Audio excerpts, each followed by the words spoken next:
सुबह 4 बजे बधाई का संदेश सोशल मीडिया के माध्यम से चला गया है, जिसमें ये कहा गया कि ये एक ऐसा पल है जिसमें गौरव भी है, गर्व भी है और राहत भी। गौरव की अनुभूति, गर्व का एहसास और राहत की संतुष्टि।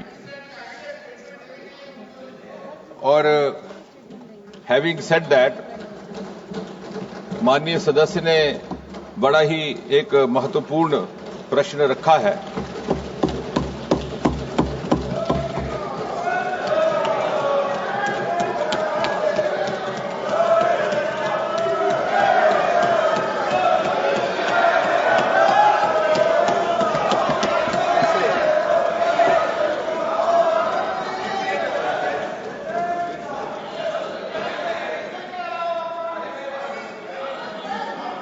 तो जैसा मैं कह रहा था कि कल ही मीडिया ने प्रधानमंत्री जी द्वारा लिखा हुआ वो पत्र जारी किया, जिसमें सुनीता जी की सुरक्षित वापसी की कामना भी थी और उनको भारत आने का निमंत्रण भी।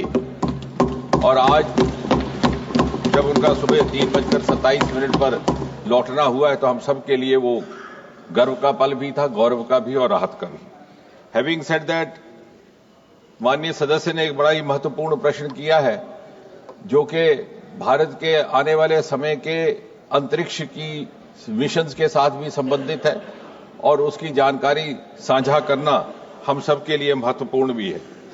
चंद्रयान 4 जिसको लेकर के सदस्य ने बात रखी है कि उसका क्या महत्व रहेगा, उसका क्या उद्देश्य और लक्ष्य रहेगा। मूलतः तो वो सैंपल ले जाने के लिए है, लेकिन वो सारी वो प्रक्रियाएं अंजाम देगा, वो सारी एक्सरसाइजेस जो आने वाली हमारी मिशंस के लिए अनिवार्य रहेगी। और जिस प्रकार सुनीता विलियम को लाने के लिए डॉकिंग और अनडॉकिंग के प्रोसेसेस का इस्तेमाल किया गया, वो हमारे लिए भी आने वाले समय में अनिवार्य रहेगा, क्योंकि भारत की भी योजना है कि हमारा एक अपना अंतरिक्ष स्टेशन हो, जिसका हम नाम भारत अंतरिक्ष स्टेशन रखें। और यदि सब कुछ योजना अनुसार चलता रहा तो सन 2040 को एक भारतीय मूल का व्यक्ति चांद पर धरती पर उतारने की भी योजना है। अब चंद्रयान एक पहला ऐसा हमारा मिशन रहेगा जो 2 लॉन्च व्हीकल्स से छोड़ा जाएगा। उसके 5 कंपोनेंट रहेंगे, 3 एक तरफ 2 एक तरफ। और डॉकिंग अनडॉकिंग जिसकी थोड़ा बहुत अनुभव स्पेडेक्स से भी हुआ है, उसको बार बार कर करके और अधिक अनुभव और क्षमता हासिल करने का प्रयास रहेगा। ये दोनों रॉकेट ऊपर जाकर के अर्थ के ऑर्बिट में जुड़ जाएंगे, डॉकिंग होगा। फिर वहां से जब वो चंद्रमा के ऑर्बिट में जाएंगे तो अलग होकर के डिसेंडर और असेंडर मॉड्यूल नीचे उतरेंगे। डिसेंडर मॉड्यूल सैंपल इकट्ठे करके वापस लौटने के बजाय वहीं रह जाएगा। असेंडर मॉड्यूल वापस जाएगा, फिर से डॉकिंग होगी बाकी के रॉकेट के साथ। और फिर वो जो ट्रांसपोर्ट मॉड्यूल जब नीचे आएगा along with the re entry module, तो धरती के ऑर्बिट में आकर के वो फिर से अलग हो जाएगा। और आते समय मूलतः केवल 10% उसका वजन रहेगा, क्योंकि सारे मॉड्यूल धीरे धीरे अलग होते रहेंगे।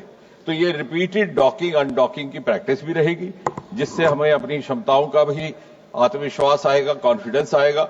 और आने वाली हमारी जितने भी मिशंस हैं उसके लिए भी हमें अनुभव रहेगा।